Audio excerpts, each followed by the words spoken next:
What's going on, Vikings fans? Happy Monday morning to all of you guys. And we got a double dose of great news for you Vikings fans today, as the Green Bay Packers have officially released Jaire Alexander. So we're going to talk about the impact that has on Green Bay, and also if the Vikings should try to sign him and have him rock the purple and gold this upcoming season. But it was Jeremy Fowler who broke this news early on this morning. I'll tell you what, waking up on a Monday morning, heading into work and getting this notification on your phone, it was fantastic. But Fowler just tweeting out that the Packers plan to release two-time Pro Bowl corner Jaire Alexander. And now this is on top of another move in the NFC North where two of the Vikings rivals have gotten worse in the month of June, which is a shocker. The Frank Ragnow loss to the Detroit Lions was definitely more shocking than Jaire Alexander getting released. But even on the Jaire front, we thought that an extension or restructure of his contract would eventually come into play. But hey, two of the better teams in this division losing two key pieces on either side of the football there, so that's good. And I will say it's a solid June for Vikings fans. Like, you see two of your division rivals, the Lions losing Ragnow, now the Packers losing losing Jaire Alexander. I'll tell you what. The month of June, normally it's a downtime with the NFL calendar, and you can't really get fired up too much around your football team. But after these two losses for these two teams, it has been a very, very solid June. And then this leaves the Packers cornerback room looking pretty mediocre. And I even think mediocre is being a little zealous towards them. But even producer Dylan was just saying to me before the show, like, if Justin Jefferson and Jordan Addison can't torch this secondary, then we got problems. And I agree. Like, Keyshawn Nixon's going to be corner number one. I mean, that's a special teams guy. Kalen King, Nate Hobbs, Valentine's a solid corner that they can mix in there. But still, that Packers secondary and overall just the talent defensively definitely took a major hit. So could the Vikings also then sign Jaire Alexander? There has been a pipeline of former Packers players joining the Minnesota Vikings after they were, released from Green Bay. So we'll break it all down on today's show. But before we dive into it, if you guys could hit that subscribe button today. We're actually taking on the Packers Report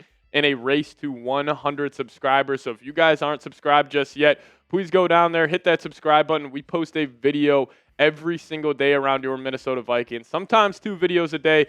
So I know it's the dog days. We're all, waiting for the NFL season. But if you guys want to, stay more in touch with your Minnesota Vikings, hit that subscribe button today and help us beat the Packers Report in a race to 100 subs.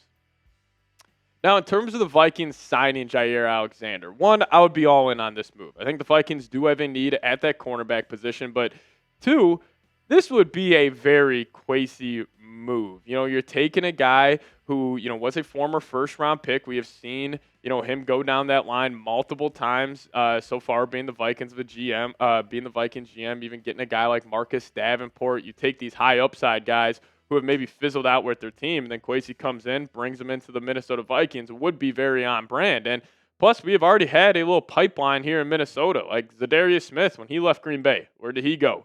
He went to the Minnesota Vikings. Aaron Jones, last offseason, they brought in Josh Jacobs. Aaron Jones kind of wanted to stick it to the Green Bay Packers, said, all right, I'm going to go join the Minnesota Vikings. And I'm sure Aaron Jones may be a part of the recruiting tactic to pursue Jaire here because he loves the culture. He loves being a part of the Minnesota Vikings. And if he could tell Jaire that, I think the Vikes got a good shot of signing him. But the one negative on Jaire is, the injury history. 2021, only played 4 games, dealing with a shoulder injury, was healthy in 2022, but the past 2 seasons, dealing with a shoulder and a knee, definitely not good there. But when he is on the field, he is still a very, very productive corner. Is he the same guy back in, that 2022 season where he posted an 80.3 overall PFF grade? Probably not. But I still think if you would give him a more condensed role, which you would have in this Vikings defense, we could see some big-time plays coming from Jaire. Now, here is PFF grades over the last 4 seasons, been very, very consistent. Now, obviously, games played, biggest red flag here on Jaire, but still, he's been a consistent player. And, all the jokes about, we were making last year when Jaire, he was supposed to come back for that Vikings game, Week 17, ended up not coming back, and we were all joking around that Jaire's ducking Justin Jefferson. But I will say, could you imagine in practice the battles that Jefferson, Addison would have against Byron Murphy and Jaire Alexander? It would be awesome. But the best year Jaire's had out of the last 4 is no doubt 2022, where, he did give Jefferson fits in that one game that season. And, He played in 16 games. He had 14 PBUs, 5 interceptions. He truly is, when he is healthy, he's one of the better cornerbacks in the NFL. I mean, we were talking about Jaire after this season, being a top 5, top 3 cornerback in the league. And, this Vikings room here, I love Byron Murphy as a CB1. I think he's more of a lower-end CB1, probably around like the 7th to 15th best corner in the league. But also, Byron Murphy loves to play in the slot, and Brian Flores loves to deploy him in the slot. So if you could add Jaire to be that true outside corner, and then you would put Rodgers, Blackman, and a guy like McLaurin, Jeff Okudah in a more condensed role, I think there's a good chance this happens. And I just have a strong feeling that Jaire Alexander will be in the purple and gold next season because there is a clear need for the Vikings at the cornerback spot. You would pair him next to Byron Murphy. You would have a solid tandem. And plus Jaire, what a better way to stick it to your previous organization in the Green Bay Packers than going and signing with the division rivals, the Minnesota Vikings. You get to play with Brian Flores. You get to contend for a Super Bowl potentially this next season. I just think it makes too much sense, and I'm calling my shot right now. Jaire Alexander will be a Minnesota Viking next season. Maybe it's wishful thinking. Maybe I'm drinking too much purple Kool-Aid, but I'm hoping that number 23 is rocking the purple and gold next season. But let me ask you guys this. Would you sign Jaire Alexander? Or do you think the Vikings are good at the cornerback position? Please let me know your thoughts down below in the comments section. Give me an S for sign. Give me a P for pass if you would bring Jaire Alexander to Minnesota to be that cornerback 2 for Brian Flores' defense.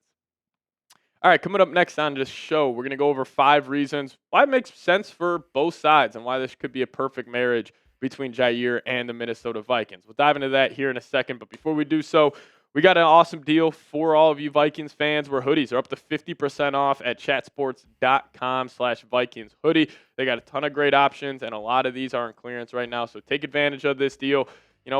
Sometimes in Minnesota, there's a lot of cold nights sitting by that bonfire, and if you guys want to rep a Vikings hoodie, we got a great deal for you guys. So head over to chatsports.com/Vikings hoodie. Some of these hoodies are up to 50% off. Take advantage of this deal. The link for that will be in the comments section and description of today's show. So check it out. Please help us out here at Vikings Out by Chat Sports by clicking that link, chatsports.com/Vikings hoodie.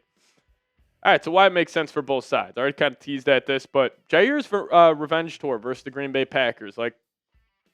Just as a competitor, as an athlete, you can understand why Jaire would want to stick it to Green Bay, go play them 2 times a season, and go, lock up their 5 wide receiver 2, wide receiver 3 options they have. So I think that will probably be the biggest reason if Jaire ends up signing with the Minnesota Vikings is just, hey, I get to go play against the Green Bay Packers twice a season, hopefully for the next couple of years, for a team that just cut me when I gave them, damn near everything at that cornerback position. I think that'll be the number one reason. But also, too, I don't think Jaire is just going to go sign with the team that gives him the most money. I think he wants to win. I think he wants to play for a contender. I can't see him going out there and signing with, the New Orleans Saints or Carolina Panthers. I think he wants to play for a contender. He also wants to play around other good defenders, and the Vikings can offer him that. You would be playing next to Byron Murphy, Harrison Smith, Josh Metellus, that elite front 7 Minnesota has. I just think, Jaire, I don't know if money is the motivation right now. I think winning a Super Bowl is the motivation because, he still is in his athletic prime at about 28 and a half years old. So I just think that money may not be the needle mover for Jaire at this point in his career. And plus, the Vikes have a need at that outside cornerback spot. We obviously know Flores loves to deploy Byron Murphy in the slot, and Murphy's fantastic in the slot. So you would have another guy to place on that outside. And, you would also just have a trickle-down effect where if, you bring in Jaire, then that takes a little bit of pressure off, Isaiah Rodgers and Mekhi Blackman. Because if you don't bring in Jaire, you're really banking on Rodgers and Blackman having massive seasons and playing a big-time role for this defense. And I also don't think this is a high-risk move. I think this is honestly just a low-risk, high-reward situation. Because let's just say they throw Jaire a 1-year, $8 million contract. He ends up, getting hurt for the entire season. It's not the end of the world. This is a move for the Vikings. They're just trying to sweeten that pot a little bit, maybe add that extra cherry on top of the cake. And I just think it makes a lot of sense. And if he does end up working out, let's just say he gets back to that 2022 version, the Vikings have by far the best defense in the league. I think that's definitely on the table. And, also the Brian Flores effect. We talk about this Vikings coaching staff and their ability to attract free agents, like people wanting to go play for Kevin O'Connell. Like, I'm sure that was a big reason why Will Fries and Ryan Kelly, came to Minnesota this offseason. But also, the same thing can be said about Brian Flores. Like, it is a fun defense to play for. It is a hellfire defense where you're getting creative week in, week out, even just a play-to-play basis. And I'm sure Jonathan Allen, Hargrave, when they were looking where to sign, I'm sure Flores was a big reason why they chose Minnesota, even a guy like Isaiah Rodgers. So for all of those reasons, I think it makes a lot of sense. I'm hoping he ends up wearing the purple and gold next season, but we'll have to wait and see if that's up to sleeves for Kwesi Adofo-Mensah in the month of June. But hey, if you guys want the Vikes to sign Jaire Alexander, hit me with a SKOL down below in the comments section. Also, hit me up on Twitter. That's a handle right there, @PatSieps. And we'll see you all next time. As always, SKOL Vikes.